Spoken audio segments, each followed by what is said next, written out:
But in this Pokemon series, they definitely realize that children need an education. It's something that's a little mundane and hits the level of realism that kind of messes with the escape of fictional reality that allows you to escape the real world and its problems. It's one of the real reasons why people liked Pokemon is because they didn't have to worry about those things.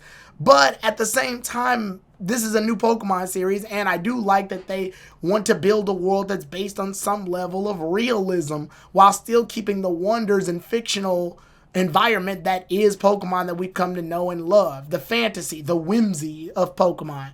So it's really cool to see that the characters actually do address these things, address education, address economics, address the realism of the world that we live in and what it theoretically would be like if the real world had Pokemon. How would education work? How would life work? How would things work?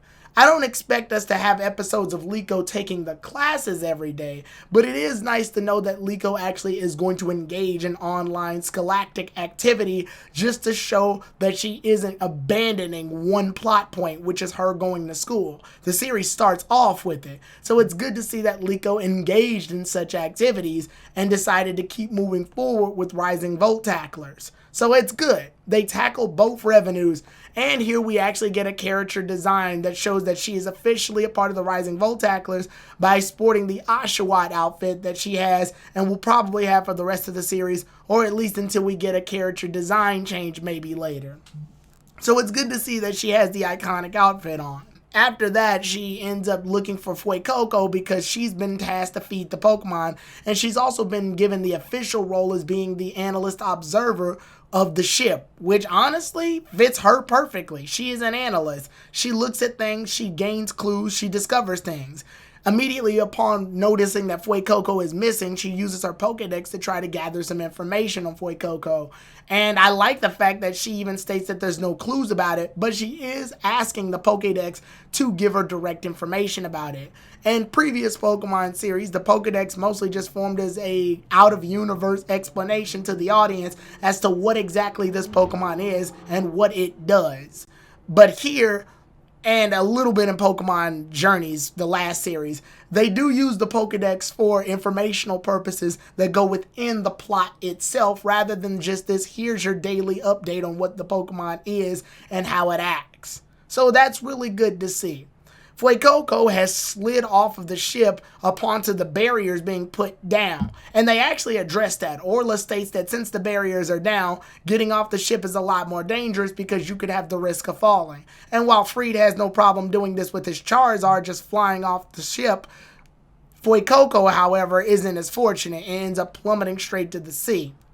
It's here that Roy ends up discovering Fuecoco due to Fuecoco being out in the wilderness. But that's not before addressing that online class thing I talked about even earlier. You see, Roy isn't an official Pokemon trainer at all. He never gained a license, he doesn't have any Pokeballs of his own, and furthermore, he doesn't have his own Pokemon. He does, however, live on the Sevi Islands area where there's Pokemon just everywhere around him, and he's even mastered the throw of a Pokeball by using a rock. He utilizes his rocks in different ways in order to get fruit, in order to catch people off guard, in order to distract them. He basically is in tune with the very nature that he's around. He just doesn't have a partner Pokemon in order to travel with at the moment. But a lot of these things are starting to unfold themselves and change as he discovers Fuecoco via using its singing voice. Attracted to Fuecoco's singing, Fuecoco at first is nervous because it's singing shy of everybody that saw it, hence why it wound up off the ship in the first place. It grows to have a bit of a liking to Roy, despite the fact that it ate Roy's food in his secret base, as well as several other Pokemon. The Pokemon missing their food end up getting angry and end up attacking Liko and Sprigatito as a result. And I really like this. The fact that Fuecoco is on the Rising Volt Tackler ship means that it carries more than likely a similar scent to Liko and Sprigatito. And thus, that's why the Pokemon immediately attack Liko and Sprigatito, despite the fact that Fuecoco's the culprit that ended up taking all the fruit. It's good. It shows that both plot points are connected and will eventually come together and find a resolution. Because of this chase, however, Roy ends up spotting Liko and thus is able to distract the other Pokemon. Temporarily, they are able to escape and explain a little bit about themselves and who they are. Roy shows that he has an ancient Pokeball that doesn't have the ability to open yet, but it does, however, have some similarities and connections to Lico's pendant, as they both are shining when they were both close to each other during the chasing with the bug Pokemon as well as Oddish and the Diglets. After that, however, we see that Freed is talking with someone who actually helped raise him back on the island. And it's also revealed that Freed is somewhat of a Pokemon professor, which is fun because he seems like a lot more of an active Pokemon professor than several other professors we've seen. He's actually on the field and he's well versed in battle, whereas in the other professors, there may or may not be a question of their battling abilities, but we don't really see them go out into the field and battle and engage as much. Freed recognizes this as well too, as he clearly states that he doesn't like being dubbed a professor of Pokemon, but he does meet the criteria, and I like that too. I also like the fact that, again, we're running with the running joke that he didn't tell Liko about this earlier, so there's a lot about Freed that we can really get. However, I am worried that because of this, we're going to run into running jokes where Freed didn't tell Liko very important plot points that could easily come up in the series. I can see this being used well, and I can also see this being used as ass pulls for things potentially later, but take that as you will. Freed and Roy unfortunately wind up getting caught by most of the bug Pokemon as well as Diglets, Bellsprouts, Oddish, and the others, just simply due to the fact that the Pokemon just don't have enough experience to keep up with the Pokemon that they're fighting right now. There's way too many, and there's just too many Pokemon for them to handle as of right now. Freed comes in and is able to save them along with Pikachu, and while he could have just one-shotted them with Charizard, I'm glad he doesn't. He even explains that Charizard's flames would probably make things worse, which that's true. It can cause a potential wildfire, and thus the entire forest would be in danger. Freed's choosing to tackle this problem in the most non-violent way possible, and I congratulate him for it. After that, however, when it's time to take Liko back to the Rising Voltackler ship, instead of going back, Liko decides that she wants to team up with Roy in order to gather all the berries that Fuecoco wound up eating, and thus gather them back for the bug Pokemon as well as the other Pokemon to make up for the fact that Fuecoco ate those berries. Then Liko and Roy make their separate ways, but it's very obvious Roy misses hanging out with Liko, as well as the other Pokemon. The episode does end on a rather dark turn when we see that the explorers are discussing things with the butler. Amethyst is discussing things with the butler, but they discuss who the boss of the explorers is, Master Gibeon. We don't see him yet, but I'm glad we don't see him. We don't need to be revealed of every explorers member right off jump. I like the idea that the explorers are still hiding and waiting in the watching, and they also show to have a tracker on the ship itself, so that means they're going to wind up meeting up with the Rising Voltacklers at one point. But it seems that Amethyst respects Freed as a challenger and a rival, and he shows that he has hot pursuits for Liko and Sprigatito just due to the fact that he wants to uncover the mysteries behind that pendant.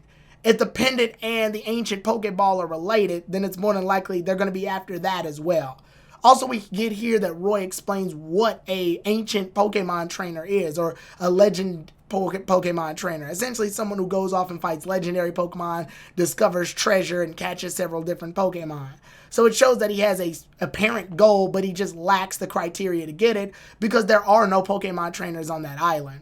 And what I stated earlier by actually tackling that online thing is that he does participate in an online class. That does raise the question, though, if he participates in online classes, then why aren't there any Pokemon trainers in his location? He's able to have a Rotom phone that turns into a Rotom tablet and participate in online classes, so that means his location has to be put in the data somewhere. The fact that there aren't Pokemon trainers there officially is confusing to me. Is there no licensing system? Do they not have the budget for it? I raise these questions only because Pokemon itself is actually giving me these things to think about. And I know that the resolution is going to be that Roy joins the crew. I mean, he's on the poster.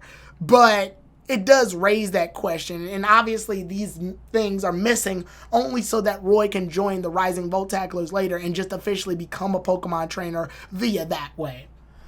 This episode so far, honestly, to me feels like a more traditional start to a Pokemon series.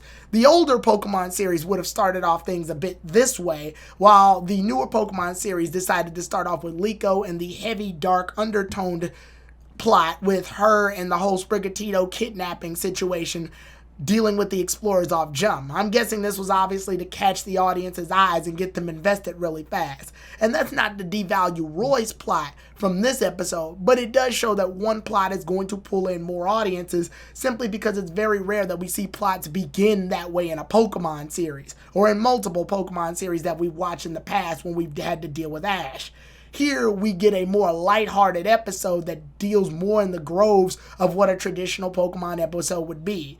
While Pokemon have a misunderstanding, conflict ensues, two subplots take place, they come together, with a looming plot C in the background that will eventually lead itself to be the main plot. Like I said, honestly, I really do like the use of the characters here, and I like the fact that Free knows how to battle in a non-violent or non-confrontational way that can show that he can just keep the Pokemon in line. He even feeds the Pokemon Lumberries to ease their confusion after stirring them up. So I do like those attentions to detail, and I like the introduction of Roy, and I'm also congratulating the series for the fact that they didn't straight up have Roy join the team right during his debut, because they easily could have done that, but they strayed not to, so that he can have a two-parter and be more gradually introduced to the team. And with that being said, if I had to give it a score, I'm definitely going to give it about an 8, maybe an 8.5. Episode did really good. There are some shots in the episode that look kind of wonky, like when Liko is jumping from tree to tree. But other than that, the episode is doing a really good job of introducing Roy as well as having him have a legitimate relationship to Fuecoco. And I'm glad that Fuecoco was able to ease into his relationship with Roy without immediately jumping into it. The appreciation of Fuecoco's song is something that's a really nice touch. Liko heard the song earlier and she viewed it more or less as just an awkward thing that happened, but she was startled and it was in the moment. Whereas Roy's is a bit more gradual and he's caught in the wonder of a Pokemon that he's never seen before. So overall, I think this episode was really good, and I'm glad that the Pokemon Horizon series is coming off to a really good start when it comes to the introduction of these characters. Next time we meet, we will be able to watch the next episode. Oh, but real fast, I also like the other attentions to details. Like when Liko asked the other crew members about where Fuecoco is, we can see them doing their jobs. And I especially like Molly being the nurse of the entire area, giving Sprigatito a checkup during the whole asking questions thing. And I like that the Pokemon and trainers engage in things while they're talking as well. Whereas in the older Pokemon series, we saw this, but it was very few and far in between. Whereas here, it seems like it's a part of their natural motions, making them feel like they're a lot more alive. But overall, really great start. Really good things happening. Really like how this is showing up so far. Next episode is going to be episode 5. I Found You, Fuecoco. That being said, I will see you all then, everybody. Tyrone TG3 out. If you want to know where most of my